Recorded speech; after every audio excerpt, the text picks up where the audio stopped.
If we back out now, it'll be the biggest mistake we've made, far worse than the Syrian red line, far worse than Afghanistan. You can't say, keep protesting, we got you back, help's on the way, and nothing happened.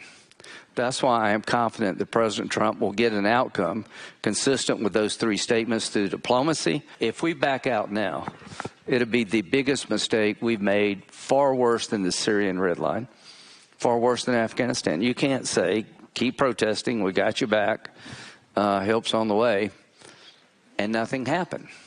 That's why I am confident that President Trump will get an outcome consistent with those three statements through diplomacy or military force. Let me just say this. Any deal about Iran has to come to the Senate. I'm not going to bless a bad deal. They're not out in the street because of limiting the nuclear ambitions of the Ayatollah. They're out in the street because life is miserable. People can't have a decent quality life. They live in fear, and most Iranians have had it. They'd like a new start.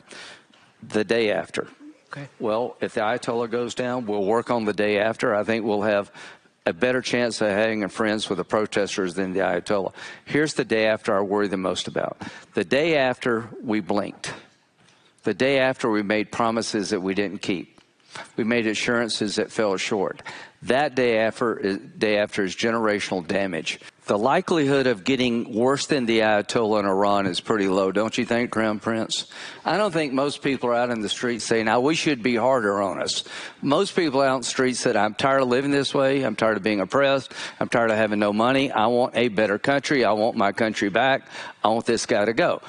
The risk associated with the regime change is real. We have troops in the region. They have ballistic missiles, but we're still the United States. They have F-14s. A lot has changed since Top Gun 1. We have an incredible capability. I know who would win a conflict. How do you bring this regime down? I think you do go after the oppressors. Kill the ones who killed the people. Their economy is in tatters. They've been beaten pretty badly. They're as weak as they can be, but they're still dangerous. Compare that to doing nothing. So these are your choices. You either execute a plan using military capability of the United States with Israel, working with people on the ground to bring the Ayatollah's regime down, or you do nothing but have talked. If the Ayatollah is still standing, Cristiano, when this is all over, it will be a disaster of generational proportions. He stood down the West. He did it yet again.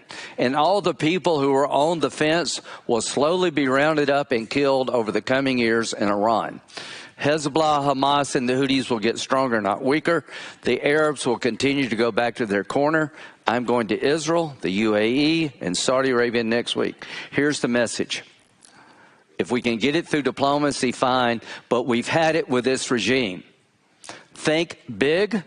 The people are the difference. Subscribe to One India and never miss an update. Download the One India app now.